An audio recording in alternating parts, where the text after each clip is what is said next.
જ પ્રાચીન વિચાર છે અને આ વિચાર અત્યાર સુધી ટક્યો છે અને વિચાર કરતાં હું મૂલ્ય વધારે કહીશ. આ એક આદર્શ છે. તો આમ તો ધર્મ છે અહિંસા, અને ગાંધીજી એવું કહેતા કે અહિંસા છે ને એ નિર્બળનું શસ્ત્ર નથી, એ માત્ર સબળ લોકો પાસે જ હોય છે. એટલે શસ્ત્ર એના જ હાથમાં હોય જે નિર્બળ છે, કારણ કે એ પોતે ડરેલો છે. ઓહો, એને પોતાની જાત પર ભરોસો નથી. ક્યાં વાત, વાહ. એટલે જેની અહિંસા એની પાસે જ હોય જે શક્તિશાળી છે અંદરથી, કે મને કોઈનો ડર નથી. કારણ કે માણસ જ્યારે પોતે ડરેલો હોય ને ત્યારે જ શસ્ત્ર હાથમાં રાખે, ત્યારે જ બીજા પર એટેક કરે. ક્યાં વાત. એ જંગલમાં તમે જાઓ ને સફારીમાં, તો તમને ગાઈડ એવું કહે કે તમે એમને ડરાવતા નહીં. કોઈ પણ પ્રાણીને, સિંહ હોય, વાઘ હોય, કંઈ પણ જોવા જાઓ, તમે એને ડરાવતા નહીં, એને હૂટ ના કરતા, હુહાની, કારણ કે ડરી જશે તો એટેક કરશે. તો દરેક પ્રાણીમાં એવું છે, જ્યારે ડરે છે ને ત્યારે એટેક કરે છે. તો અહિંસા એ નિર્બળ લોકોનું શસ્ત્ર છે જ નહીં. અહિંસા માત્ર શક્તિશાળી માણસ જ પહેરી શકે. અને એનું કારણ છે કે non violence is the supreme act of self mastery. જ્યારે મનુષ્ય પોતાની જાત પર સંપૂર્ણ કાબુ મેળવી લે છે ત્યારે જ અહિંસાનું પાલન કરી શકે છે. બાકી અહિંસા શક્ય જ નથી. એટલે જો તમે અહિંસાના સ્તર સુધી પહોંચી ગયા, તમે જાત પર, મન પર કાબુ મેળવી ચૂક્યા છો. અને there is a difference between self control and self mastery. હું એક તમને સાદું ઉદાહરણ આપું. એક નાની એવી રમૂજ છે કે 4 સંતો હિમાલયમાં ગયા મેડિટેશન કરવા માટે, અને 4 દિવસની સાયલન્ટ રિટ્રીટ હતી કે 4 દિવસ મૌન વ્રત રાખીએ આપણે. 4 દિવસ સુધી એક પણ સાધુ એક પણ શબ્દ ઉચ્ચારશે નહીં, ગમે તે થઈ જાય. 4 દિવસના અંતે જ આપણે બોલશું. અને 4 જણ કેન્ડલ મેડિટેશન માટે થોડા થોડા અંતરે બેસી જાય છે અને મીણબત્તી સળગાવે છે. એક સરસ મજાના એક ઓરડા જેવું હોય છે, એમાં બેસે છે. થોડા સમય પછી ક્યાંકથી થોડી હવા આવે છે અને જે પહેલાં જે સાધુ હોય છે એની મીણબત્તી ઓલવાઈ જાય છે. એટલે તરત બોલી ઉઠે છે કે શિટ, મીણબત્તી ઓલવાઈ ગઈ. એટલે એની બાજુમાં જે સાધુ બેઠા હતા એણે કહ્યું કે એટલે આપણે ચૂપ રહેવા આવ્યા છીએ, બોલવાનું નહોતું, ઓલવાઈ ગઈ તો ઓલવાઈ ગઈ, તારે ઊભા થઈને ફરી પ્રગટાવી દેવાની હતી. ત્યારે ત્રીજા એવું કહ્યું કે તુંય બોલ્યો, એની ઓલવાઈ તો ઓલવાઈ, તારે એમાં બોલવાની શું જરૂર હતી.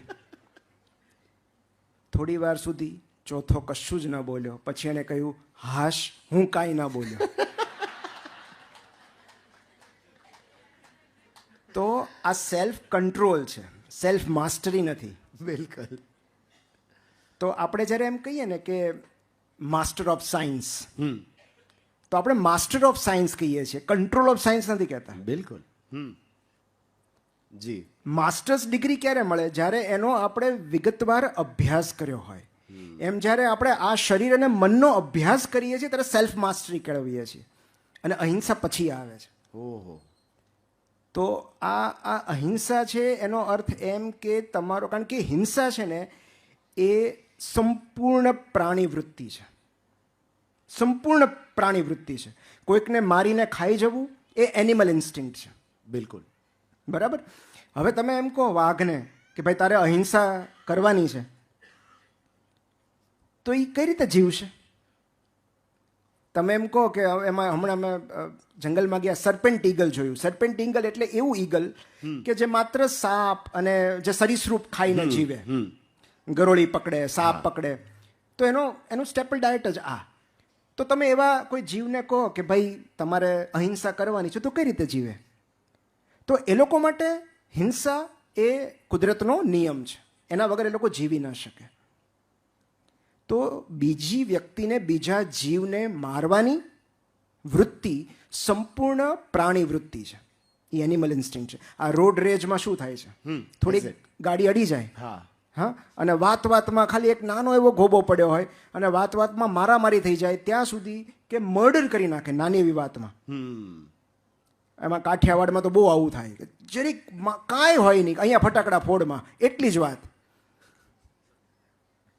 બરાબર, તું મારી બાયડી સામે હેનો જુએ છે એટલી વાતમાં સાવ તમે આપણે વાંચીને આપણે એમ થાય કે આટલી વાતમાં ખૂન કરી નાખ્યું. અહીંયા ફટાકડા ફોડમાં એમાં સામેવાળાનું માથું ફોડી નાખે. હા, માથું ફોડી નાખ્યું. તો આ જે છે ને, આ કેમ આપણને એમ થાય કે આટલો બધો ભણેલો ગણેલો, એવું નથી કે આ અશિક્ષિતમાં જ થાય છે. તો આટલો બધો ભણેલો ગણેલો સમજુ માણસ આટલી નાની વાતમાં પળવારમાં કેમ કોઈનું મર્ડર કરી શકે? તો એનું કારણ એ છે કે એટલા સમય પૂરતું એનું જે પ્રીફ્રન્ટલ કોર્ટેક્સ હોય એ કામ નથી કરતું. બરાબર, એ માત્ર એનું જે એને લિમ્બિક સિસ્ટમ કહીએ અમે, એ લિમ્બિક સિસ્ટમ ઉપર જીવે છે, જેને સર્વાઇવલ બ્રેન કહેવાય, ફાઇટ ઓર ફ્લાઇટ રિએક્શન, કે એનામાં સંપૂર્ણ પ્રાણી વૃત્તિ ઓવરટેક કરી ચૂકી છે. તો એ પ્રાણી વૃત્તિમાંથી બહાર નીકળીને માનવ બનવા માટે બહુ બધી મથામણ કરવી પડે છે, બહુ બધી આધ્યાત્મિક કસરત કરવી પડે છે કે ગમે તે ન બોલાય, ગમે તેવું ન વર્તન કરાય, ગમે તેને મરાય નહીં. તો આ અહિંસા ગાંધીજી કેમ કરી શક્યા? કારણ કે એમણે સ્વ ઉપર ઘણો બધો અભ્યાસ કર્યો હતો, ઘણું બધું કામ કર્યું હતું. બાકી એ આપણી ઇન્સ્ટિંક્ટ જ છે. તમે કાંઈ પણ કહેશો હું એટેક કરીશ. બિલકુલ. ક્યારેક તો તમે મારી જે વિચારધારા છે, તમે એનાથી કંઈક અલગ બોલશો તો હું એટેક કરીશ, કારણ કે મને મારા અસ્તિત્વ પર ખતરો લાગે. સામાજિક પ્રાણી છીએ એટલે એ પ્રાણી વાળું શબ્દ તો ક્યાંક જોડાયેલો જ છે બિલકુલ સાથે. એટલે એ આપણું મન સિવિલાઇઝ કરવાની વાત છે. એ આપણે માણસને સભ્ય બનાવવાનું છે, અને માણસને સભ્ય બનાવવા માટે અહિંસા બહુ જરૂરી છે. બીજું એ કે જ્યારે તમે કોઈને હાનિ ન પહોંચાડવાનું નક્કી કરો છો ને, when you refuse to harm someone, you automatically start understanding that person. હા, બહુ મોટી વાત સાહેબ. જ્યારે તમે એમ વિચારો છો કે એણે ભલે ગમે એવું કર્યું, હું એનું અહિત નહીં કરું, ત્યારે એ સમજાશે કે એ આવું શું કામ કરે. યસ, જ્યારે તમે એવું નક્કી કરો કે મારે એનું અહિત નથી કરવું, પછી તમે એને સમજવાનું આપમેળે શરૂ કરી દેશો કે એણે આવું શું કામ કર્યું. બિલકુલ. અને છેલ્લે આ બધામાંથી શું જન્મે છે? જી, અહિંસાથી આંતરિક શાંતિ જન્મે છે. આ બધી રમત આંતરિક શાંતિ માટે છે કે ભાઈ એણે જે કર્યું કર્યું, ભાઈ તમે માફી માંગો, સોરી કહી દો, મારી ભૂલ થઈ ગઈ, પતી ગયું. તમે તો સૂઈ શકશો ને. તમે એની સાથે બાખડ્યા હોત તો કેટલા સમય સુધી તમે ઉચ્ચક જીવી રહ્યા હો, ચાલ્યા રાખતું હોય સતત. કેટલી બધી અશાંતિ સર્જાય છે ને. એ શારીરિક હિંસા હોય કે શાબ્દિક હિંસા હોય, કે કોઈનું ખરાબ વિચારીને હિંસા કરીએ, મન વચન વર્તન, તો કોઈનું ખરાબ વિચારીએ પણ હિંસા છે. ક્યારેક સત્ય બોલીએ પણ હિંસા છે, ક્યારેક આપણે સાચું બોલીને પણ હિંસા કરતા હોઈએ છીએ, જે એક આગળના શ્લોકમાં છે કે સાચું બોલીને હિંસા ન કરવી. તો અલ્ટિમેટલી ઇનર પીસ માટે છે કે અહિંસા શું કામ જરૂરી છે? ભાઈ તમે શાંતિથી જીવી શકો. જેને જે બળવા કરવા હોય કરે, જેને જે આરોપો કરવા હોય કરે, મારે કશું ડિફેન્ડ નથી કરવાનું, મારે કોઈ હિંસા નથી કરવી. તો એ આંતરિક શાંતિ માટે બહુ જરૂરી છે અહિંસા. એ જે આંતરિક શાંતિ છે, એ સુકૂનની વાત છે.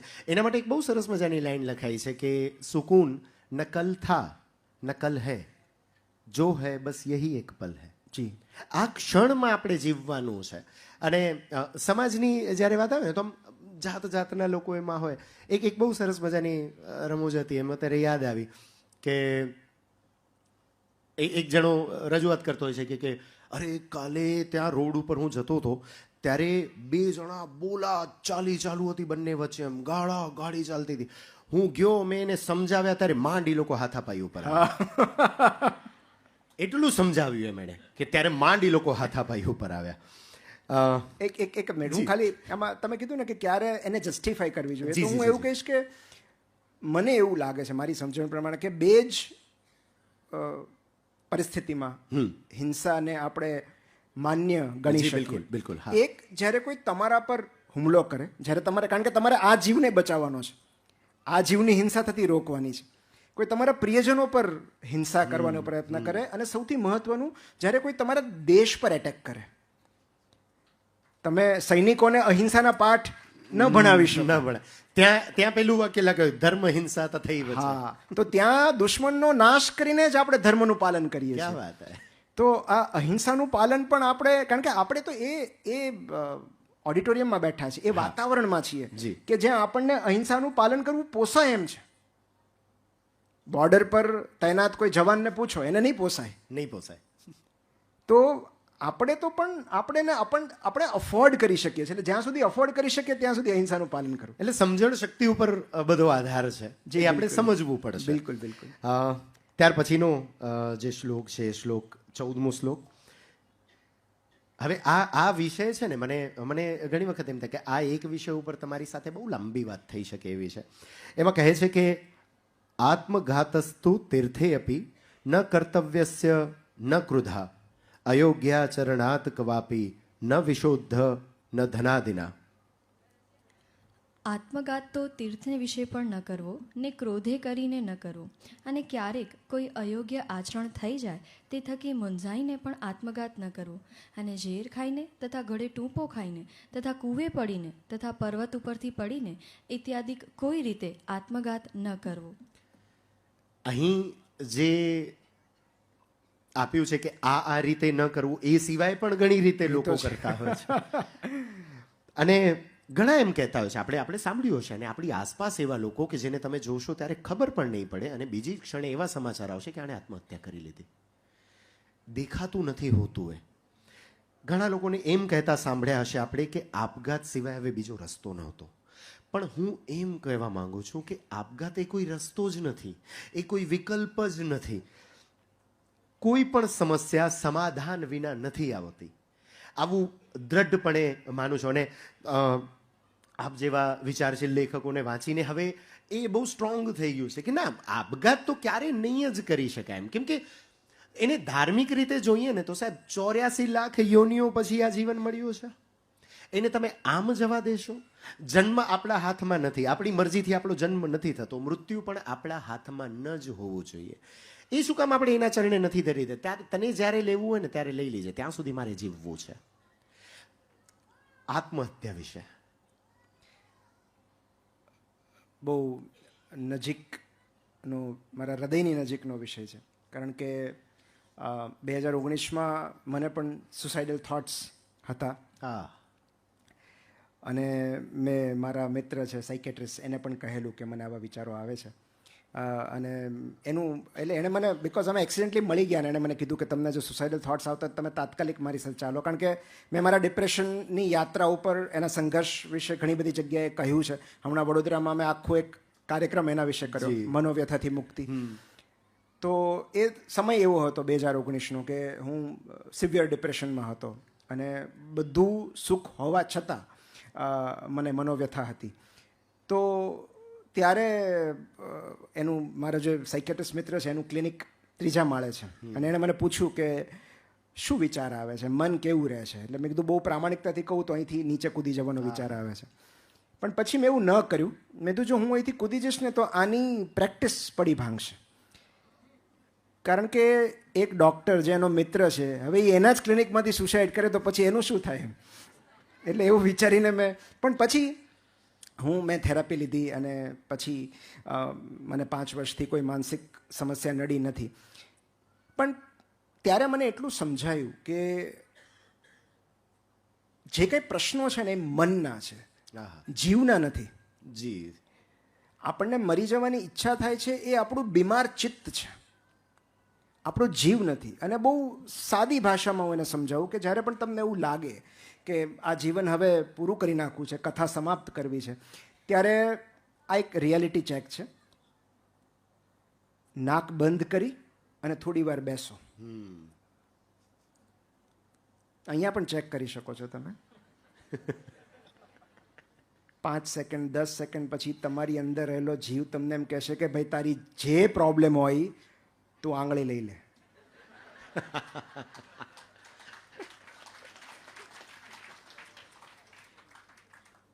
જે બર્ન્સ, અમારે કેવું હોય, અમે સર્જિકલ યુનિટમાં અમે જઈએ બર્ન્સ પેશન્ટ્સને કે જેણે સેલ્ફ ઇમોલેશન કર્યું હોય, સળગી જઈને આપઘાત કરે લોકો, કેરોસીન છાંટી દે, અને ત્યારે એ 70% બર્ન્સ હોય. અને આપણે જ્યારે આપણને ખબર છે કે આ 3-4 દિવસમાં મૃત્યુ પામશે, અને ત્યારે આપણે જ્યારે એની હિસ્ટ્રી લેવા જઈએ, એને ડ્રેસિંગ કરવા જઈએ, ત્યારે એ દરેક વ્યક્તિ એમ જ કહેતી હોય કે આ મારાથી ખોટું થઈ ગયું. પણ એ ક્ષણ પૂરતું એને એ લાગતું હોય કે આ કરીએ. એ એક ક્ષણ સાચવી લેવાની હોય છે. આહા. ઉપરથી તમે 12મા માળેથી જમ્પ મારો ને, નીચે બીજા માળ સુધી માણસને એમ થાય કે યાર કદાચ પાછું ઉપર જવાતું હોય તો. એક ક્ષણ સાચવી લેવાની હોય છે, કારણ કે એક ક્ષણમાં તમારું ઇમોશનલ હાઇજેકિંગ થઈ ગયું હોય છે, તમારું રેશનલ બ્રેઇન કામ નથી કરતું. અને એટલે જ એવું કહેવાય છે કે આત્મહત્યા કરવા માટે જે માણસ પ્લેટફોર્મ પર ગયો હોય અને ગાડી ચૂકી જાય ને, હા, પછી એનું જીવન પાટા પર આવી જાય છે. ક્યાં બાત હે. એ ગાડી ચૂકી જાય પછી એનું જીવન પાટા ઉપર આવી જાય છે. આવો જ એક હું તમને એક રસપ્રદ પ્રસંગ કહું. એક લેખક છે, મને બહુ જ ગમે છે, મેટ હેગ કરીને છે, ઇંગ્લિશ ભાષાના લેખક છે. 2014-15માં એમને પણ એક આવું ફેઝ આવ્યો લાઈફમાં કે, અને દરેકના જીવનમાં આવો ફેઝ આવે કે એટલી બધી તકલીફો ઘેરાય છે અને ત્યારે આપણને મેન્યુઅલ ખબર ન હોય. 2019માં હું એટલો અપરિપક્વ હતો કે મને ખબર નહોતી કે કેવા પુસ્તકો વાંચવા જોઈએ, કેવું જીવન જીવવું જોઈએ, ધ્યાન કોને કહેવાય, કસરત કોને કહેવાય. તો જ્યારે આપણે આટલું, આ અજ્ઞાન જ આપણા દુઃખનું કારણ છે. તો એમને પણ આવું થયું કે હવે જીવન ટૂંકાવી નાખવું છે. એ એક ક્લિફ પર ચડ્યા, એક ખાડી પેલું જે હોય એના પર, અને પછી એમણે નીચે જોયું તો એક ઊંડી ખાડી હતી, ખીણ હતી, અને એમને થયું કે હું જમ્પ લાવી દઉં ને પૂરું કરું. પણ એમને એક વિચાર એવો આવ્યો કે કદાચ હું બચી ગયો તો જે મારા મણકા ફ્રેક્ચર થઈ જાય અને જે હું વ્હીલચેર પર આવી જાઉં. તો એમણે એવું લખ્યું છે કે what if I am entrapped in a broken body. ભાંગેલા તૂટેલા શરીરમાં હું પુરાઈ રહું તો બાકીનું જીવન કેવું હોય? પેરેલાઇઝ થઈ જાવ, કોકે મારા ડાયપર બદલવા પડે, તો એ જીવન કેટલું ભયાનક હોય. એવું વિચારીને એ વિચારથી નીચે ઉતરી ગયા. ક્યાં વાત. પછી એમણે થેરાપી લીધી. ધીરે ધીરે 6 મહિને 8 મહિને એ ડિપ્રેશનમાંથી બહાર આવ્યા, અને પછી એમણે પુસ્તક લખ્યું, રીઝન્સ ટુ સ્ટે અલાઇવ, જીવતા રહેવાના કારણો. અને એ પુસ્તક ગુજરાતીમાં પણ અત્યારે એનો અનુવાદ છે, જીવતા રહેવાના કારણો. નવભારત સાહિત્ય મંદિરે એનો અનુવાદ કર્યો છે. એ પુસ્તક કરતાં એ પછીનું પુસ્તક મને બહુ ગમે છે, ધ કમ્ફર્ટ બુક. એમણે ધ કમ્ફર્ટ બુક નામનું પુસ્તક લખ્યું આના પછી. અને જે આ બંને પુસ્તકોમાં આ ડિપ્રેશન વિશેની વાતો છે. તો એ નીચે ઉતરી ગયા તો એ આટલા ઉપર જઈ શક્યા. ક્યાં વાત. તો એટલે એ ખાલી ક્ષણ સાચવી લેવાની હોય છે. અને હું તો એમ જ કહું છું, જ્યારે આપણે અહિંસાનું પાલન કરીએ ત્યારે આપણે સંપૂર્ણ અહિંસાનું પાલન કરવું જોઈએ. તો પછી આ જીવની હિંસા પણ શું કામ કરવી? ઓહો, જાત સાથે પણ હિંસા નથી. અહીંયા પણ જીવ છે ને, તો તમે આ જીવને આદર આપો. હા, કારણ કે આપણા દરેકની અંદર એક જીવદાયી બળ રહેલું હોય છે, એટલે જ આપણે ટકી રહ્યા છે. એક જો ડિસ્પેન્ઝા કરીને એક લેખક છે, એમણે એમના મણકા ફ્રેક્ચર થઈ ગયા અને જે ડૉક્ટર્સે એમને કહ્યું કે તમે ઊભા નહીં થઈ શકો, ત્યારે એમણે માત્ર આ વિલ પાવરથી એ પોતે દોડતા થયા. અને એમણે પછી પુસ્તકો લખ્યા, યુ આર ધ પ્લેસિબો અને સુપર નેચરલ, એવા 2 પુસ્તકો છે. એમાં એમણે એવું લખ્યું છે કે દરેક મનુષ્યની અંદર એક જીવદાયી બળ રહેલું હોય છે, જે આપણને જીવન તરફ ધકેલે છે. એટલે તમે સ્વેચ્છાએ તમારો વિનાશ ન કરો તો આ બ્રહ્માંડ તમારી સાથે જ રહે છે. ક્યાં વાત. વાહ. તો કોઈ જીવની હિંસા ન કરવી, સ્વજીવની હિંસા પણ શું કામ કરવી? અને તમે કહ્યું એમ કે જેની શરૂઆત આપણે નથી કરી એની સમાપ્તિ આપણે કઈ રીતે કરી શકીએ? આપણે તો શરૂ નથી કર્યું. આપણે એક સ્પિરિચ્યુઅલ જર્નીમાં છીએ અત્યારે, તો એને અધવચ્ચેથી શું કામ અટકાવી? કારણ કે પછી આવતા વખતે શું થશે તો ખબર જ નથી. તો જે મળ્યું છે એને માણી લેવું, એ જીવન. બિલકુલ બિલકુલ. હવે પછીનો જે શ્લોક છે એ 20મો શ્લોક. મિથ્યાપવાદ કસ્મિન શ્ચિદપી સ્વાર્થસ્ય સિદ્ધયે નારોપ્યો ન શબ્દાસ્ય ભાષણીયાહ કદાચન. પોતાના સ્વાર્થની સિદ્ધિને અર્થે પણ કોઈને વિશે મિથ્યા અપવાદ આરોપણ ન કરવું અને કોઈને ગાળ તો ક્યારેય ન દેવી. હું એક્સપેક્ટ કરતો હતો કે અહીંથી થોડુંક હાસ્ય એટલા માટે આવવું જોઈએ, કેમ કે સાહેબ હવે એવું થઈ ગયું છે કે પોતાના સ્વાર્થની સિદ્ધિ માટે આ ન કરવું, જેમાં કોઈ પર ખોટો આરોપ ન નાખવો. હવે મૂળ વાત કે ગાળ પણ ન દેવી.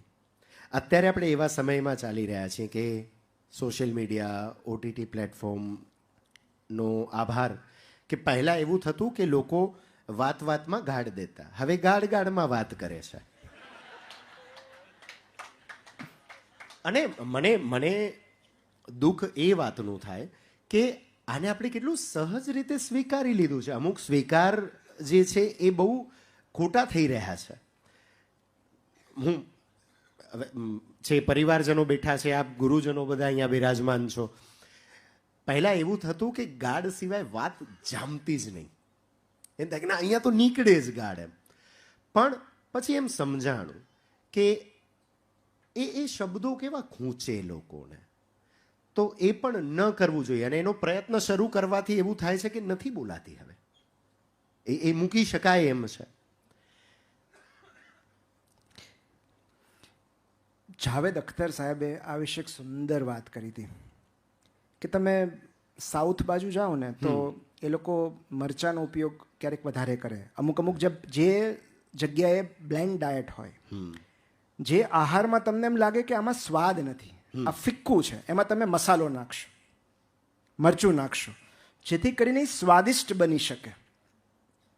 ગાળ જે છે એ ફિક્કી ભાષાનો મસાલો છે.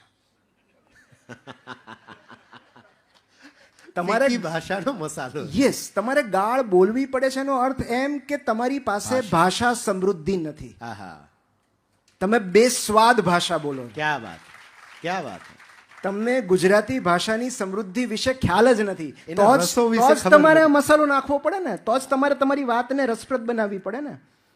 આટલા સુંદર શબ્દો છે. તમે ભગવત ગોમંડળ લઈને બેસો, અદ્ભુત શબ્દો, આટલું સરસ વ્યાકરણ છે, આટલી સરસ આપણી ભાષા છે.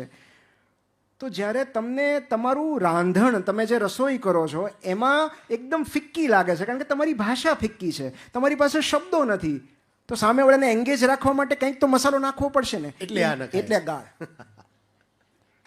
અને બીજી વાત કે એમણે આગળ પણ શિક્ષાપત્રીમાં, આ હું ઓવરઓલ આ વાત કહેવાનો હતો કે શિક્ષાપત્રીમાં 2-3 જગ્યાએ મારા એવા અવલોકન છે કે 2 વસ્તુ એમણે અવારનવાર કહી છે. એમાં એક આ ભાષાનું છે કે ભાષાનું મહત્વ શું છે, કે ભાષા શુદ્ધિનું મહત્વ શું છે, ભાષામાં કેવા શબ્દો પ્રયોજવા જોઈએ, એ દરેક જગ્યાએ એમણે લખ્યું છે. અને એનું કારણ બહુ સરળ છે કે તમારી ભાષા તમારું ભવિષ્ય નક્કી કરે છે.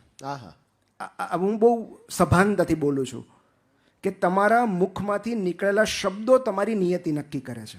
અને હું 2 રીતે સમજાવું. એક બહુ સરસ પુસ્તક છે 4 એગ્રીમેન્ટ્સ. જે નવયુવાન મને એવું પૂછે કે સર અમારે વ્યક્તિત્વ વિકાસ માટે કોઈ પુસ્તક વાંચવું છે તો કયું વાંચવું, તો હું પહેલાં આ પુસ્તકનું નામ આપું, 4 એગ્રીમેન્ટ્સ, 4 સમજૂતીઓ. એમાં જીવન જીવવાની 4 સમજૂતીઓ આપી છે, જે તમારે તમારી જાત સાથે એગ્રીમેન્ટ કરવાનું છે કે આટલું હું કરીશ. એમાં પહેલું એગ્રીમેન્ટ જે છે એ છે બી ઇમ્પેકેબલ વિથ વર્ડ્સ. શ્રેષ્ઠ શબ્દો પ્રયોજવા, વાપરવાય નહીં, પ્રયોજવા. શબ્દ પ્રયોગ કહેવાય, શબ્દ વાપર્યો ન કહેવાય. તો શ્રેષ્ઠ ભાષા પ્રયોજવી. એનું કારણ એ છે કે આપણી પાસે બહુ સમૃદ્ધ શબ્દ ભંડોળ છે, દરેક સંસ્કૃતિ પાસે. માનવ શરીરમાંથી ઉત્સર્જન પામતી, બહાર નીકળતી દરેક વસ્તુ ગંધાય છે. મળ, મૂત્ર, પરસેવો, તમે નાકમાંથી પ્રવાહી આવે, માનવમાંથી નીકળતી દરેક વસ્તુ ગંધાય છે. એક જ વસ્તુ સુગંધીદાર હોઈ શકે અને એ છે શબ્દો. ક્યાં વાત, ક્યાં વાત. તો જ્યારે તમે એવું કહો છો ને આઈ ડીડન્ટ મીન ઇટ, તો જો તમે મીન નથી કરતા તો તમે બોલો છો શું કામ? એનો અર્થ એમ કે તમારી જીભ તમારા મગજ સાથે કનેક્ટેડ નથી. તો આ ભાષાનું સ્તર જળવાય એ બહુ જ જરૂરી છે. અને આપણે, તમે જોજો, વડીલો છે ને, આજની તારીખે આપણા વડીલો કે મમ્મી પપ્પા કે એમ જ બોલશે કે મને કાંઈ થઈ જાય ને તો પોલિસી અહીંયા છે, મને કાંઈ થઈ જાય તો. એ મૃત્યુ શબ્દ પણ નહીં વાપરે. કારણ કે મારા દાદી એવું કહેતા કે આ અશુભ કહેવાય, અશુભ વાતો ન કરાય. કારણ કે જ્યારે તમે અશુભ શબ્દો વાપરો છો ત્યારે તમને ખબર નથી કે આવનારા ભવિષ્યમાં એ શબ્દોની તમારા જીવન પર કેટલી અસર થવાની છે. બિલકુલ. અશુભ વાતો ન કરાય, અશુભ શબ્દ ન બોલાય. મરી જવું તો બોલે જ નહીં કોઈ. એવું શું કામ બોલવાનું? મને કાંઈ થઈ જાય. મને કાંઈ થઈ જાય તો આજની તારીખે આપણા ઘરમાં વડીલો આપણે જે ભાષા બોલીએ છીએ બહુ સભાનતાથી બોલીએ છીએ. આપણે કોઈની સાથે બોલચાલમાં પણ આપણે જ્યારે સૌથી વધારે ઝઘડાનું મૂળ કારણ શું છે? ભાષા. કે તે મને આવું કેમ કીધું? તો મોટા ભાગના ઝઘડા છે ને એનો ટોન અને એ શબ્દ કયો વાપર્યો છે તમે, કયો પ્રયોજ્યો છે, તો એના પરથી શરૂ થતા છે. એટલે તમારી ભાષા જેટલી વિનમ્ર, જેટલી સમૃદ્ધ, એટલું જીવન વધારે સમૃદ્ધ. અને તમે મને એક માણસ એવો બતાવો કે જે પંડિત હોય, જે વિદ્વાન હોય, જેની પ્રજ્ઞા વિસ્તરેલી હોય અને એની ભાષા નબળી હોય. એક જણ એવો બતાવો. તો ભાષાને પ્રજ્ઞા સાથે સીધો સંબંધ છે. તમે મોદી સાહેબની ભાષા જુઓ જી, કોઈ સ્ક્રિપ્ટ વગર એ જ્યારે આમનામ એક્સટેમ્પોર બોલે છે, તો જ્યારે તમે વાંચો છો, જ્યારે તમે પ્રજ્ઞાવાન બનો છો, ત્યારે આપમેળે તમારી ભાષા સુધરતી જાય છે. તમે કેવા લોકો સાથે રહો છો, કેવા વાતાવરણમાં રહો છો, કયું સાહિત્ય વાંચો છો, એ બહુ જરૂરી છે. તો જો ભાષા સમૃદ્ધિ હશે, તમારી પાસે સુંદર મજાના શબ્દો છે, તો મસાલો નાખવાની જરૂર નહીં પડે. આ વાત અત્યારે આપણે અનુભવી શકીએ એમ છીએ. અત્યારે હું તમને ખાલી એટલી વાત કહું કે એટલી રસપ્રદ રીતે અત્યારે સર બોલી રહ્યા છે, કોઈ પણ ગાળનો ઉપયોગ કર્યા વગર, અને આપણને ગમી રહ્યું છે, આપણને ભાવી રહ્યું છે. હું ભાવી શબ્દ વાપરું છું કે આ મને બહુ ભાવે છે. તો બિલકુલ એ ભાષા સમૃદ્ધિ. એમાં બી આપણે ગાળ નથી બોલતા, આપણે એમ કે અપશબ્દ. ગાળ માટે કેટલો સરસ શબ્દ છે, અપશબ્દ. આ અભદ્ર ભાષાનો પ્રયોગ કરે છે, આપણે એવું કહીએ. ક્યાં વાત. તો આ જેમ ફાવે એમ બોલે છે એમ નહીં, અભદ્ર ભાષા બોલે છે. એનો વ્યવહાર અભદ્ર છે.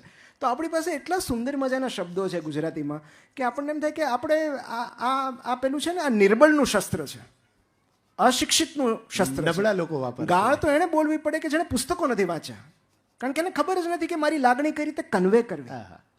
આપણી પાસે તો શબ્દો છે કન્વે કરવા માટે. ત્યાર પછીનો જે શ્લોક છે, શ્લોક નંબર 26. સ્વપર દ્રોહ જનનમ સત્યમ ભાષ્યમ ન કર હિચિત કૃતજ્ઞ સંગ સત્ય કર્તવ્યો લુંચા ગ્રાહ્યા ન કસ્યચિત. જે સત્ય વચન બોલવે કરીને પોતાનો દ્રોહ થાય તથા પારકો દ્રોહ થાય, એવું જે સત્ય વચન તે ક્યારેય ન બોલવું, અને જે કૃતજ્ઞ હોય તેનો સંગનો ત્યાગ કરવો, અને વ્યવહાર કાર્યને વિશે કોઈની લાંચ ન લેવી.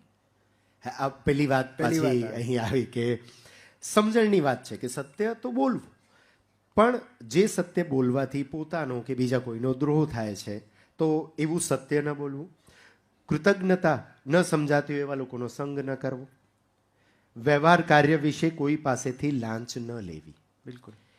હવે અત્યારે તો સમય એવો આવી ગયો છે કે કોઈ લાંચ લઈને સમયસર કામ કરી દે તો આપણે એને સારું ગણીએ છીએ. આ અધિકારી સારા છે, 1500 લીધા પણ કામ કરી દીધું, એને આપણે કેટલું સ્વીકાર્ય એમ કે હા લઈ શકાય છે. હવે પેલું એક શબ્દ ત્યારે બહુ ચાલ્યો હતો, એમ પોલિટિકલ બધું પેલું ચાલતું હોય ને ત્યારે બહુ શબ્દ પ્રયોજનો થતા, એમ કે હવે એવું થઈ ગયું છે કે ભારતમાં ભ્રષ્ટાચાર શિષ્ટાચાર થઈ ગયો છે અને લોકો બહુ ઇઝીલી એને એક્સેપ્ટ કરી લે છે. પણ શિક્ષાપત્રી એવું કહી રહી છે કે એવું સત્ય ન બોલવું જે લોકોને દુઃખી કરે, અને લાંચ તો ન લેવી.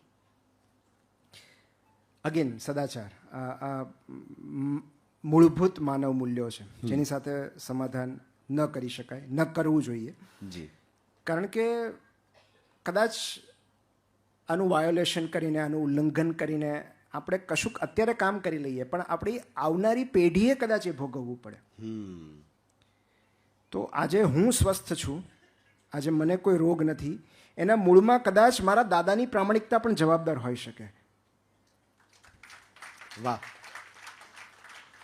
આજે મારી દીકરી સ્વસ્થ છે, મારી દીકરીને કોઈ રોગ નથી, એ હેલ્ધી છે, એની માટે કદાચ એવું બને કે મારા મમ્મી પપ્પાએ નીતિથી કામ કર્યું છે. તો ક્યારેક આપણે તો કરી લઈએ, એ આપણી પછીની જનરેશને ભોગવવું પડે છે. અને એ જ્યારે એ તમાચો આવે ને ત્યારે એનો અવાજ નથી આવતો. બિલકુલ. એ કઈ રીતે આવશે કષ્ટ એ આપણને ખબર નથી. ઉસકી લાઠી મેં આવાજ નહીં. આવાજ નહીં હોતી હે. તો તમે તો ચલો નાખી દીધા, લઈ લીધું, પણ એ પછીની જનરેશન અશાંતિમાં ના. જશે, સુશે. એ કષ્ટ એમણે ભોગવવું પડશે. તો એ આપણી જવાબદારી છે કે એ નીતિપૂર્વકનું જીવન કઈ રીતે જીવવું જોઈએ. અને સત્યની જે વાત થઈ એ બહુ જ સુંદર વાત છે. મને સૌથી પહેલાં મેં આખું વાંચ્યું ને ત્યારે મારે જો આમાં એક શ્લોક મારે કદાચ કહેવાનો હોત કે વિસ્તાર કરવાનો હોત ને તો હું આ કહેત. હા હા, ક્યાં વાત હે. કારણ કે હું એક યુરોલોજિસ્ટ તરીકે આ વધારે સમજું છું કે મારી સામે કોઈ પેશન્ટ હોય અને એના રિપોર્ટમાં કેન્સર આવે, સ્ટેજ 4નું કેન્સર આવે, તો એની જાણ દર્દીને કરવી કે નહીં. કારણ કે એથિકલી તમારે એને સત્ય કહેવું જોઈએ કે ભાઈ તમારી પાસે આટલો સમય છે. કારણ કે એમને વિલ બનાવવું હોય, એમને કંઈક અધૂરી ઈચ્છાઓ બાકી હોય, ક્યાંય ફરવા જવાનું હોય, તો એમને જાણ હોવી જોઈએ દર્દીને કે મારે હવે કેટલું જીવવાનું છે. સો એથિકલી એમને કહેવું જોઈએ. પણ મોટા ભાગે અમે એવું જોઈતા હોઈએ છીએ કે એકવાર દર્દીને તમે એમ કહી દો ને પછી એનું જીવન નીરસ બની જાય, એ પડી ભાંગે. અને એટલે એ નિર્ણય અમે સ્વજનો પર છોડી દઈએ. દાદાને બહાર બેસાડીએ, એના દીકરાને બોલાવીને હું કહું કે આવું છે, એમને વાત કરવી કે નહીં હું તમારા પર છોડું છું. ઓહો. તમે કહેશો તો હું એમને સમજાવીશ, કાઉન્સલ કરીશ, પણ તમે ના પાડશો તો આજ પછી હું એનો ઉલ્લેખ પણ નહીં કરું. હું એમ જ રાખીશ કે એમને સારું છે. કારણ કે એનાથી દર્દીનું મનોબળ વધે છે. જ્યારે એમ લાગે ને કે મને કાંઈ નથી, એવા દર્દીઓ ઘણીવાર 2-3 વર્ષ ખેંચી નાખે છે, કશું જ નથી થતું. જી. તો જે સત્ય બોલીને અન્યનું હૃદય દુભાય એવું સત્ય ન બોલવું. આમ તો એવું કહેવાય છે don't comfort me with a લાય, મને જૂઠ બોલીને કમ્ફર્ટ ન કરતા.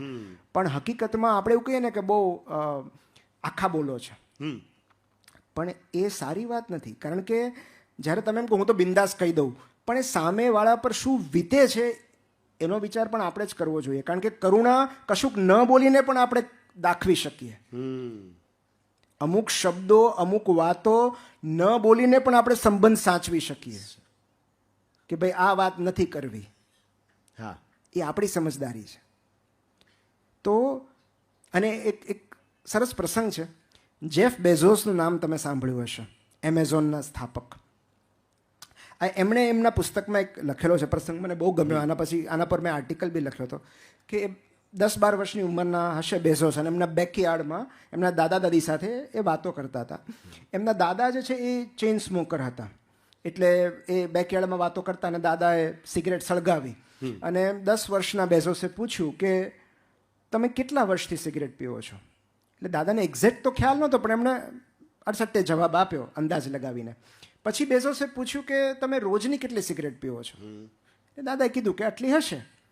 એટલે તરત જેફ બેઝોસ અંદર જઈને પોતાના દફતરમાંથી નોટ પેન લઈ આવ્યા અને કંઈક કશીક ગણતરી કરવા લાગ્યા. બન્યું હતું એવું કે એ સમયે ધૂમ્રપાન વિરોધી અભિયાન રેડિયો પર ચાલતું હતું, અને એમાં એવું એ લોકોએ ગણિત મૂક્યું હતું કે 1 સિગરેટ પીવાથી જીવનની આટલી મિનિટો ઓછી થઈ જાય છે. તો એ બેઝોસને યાદ હતું.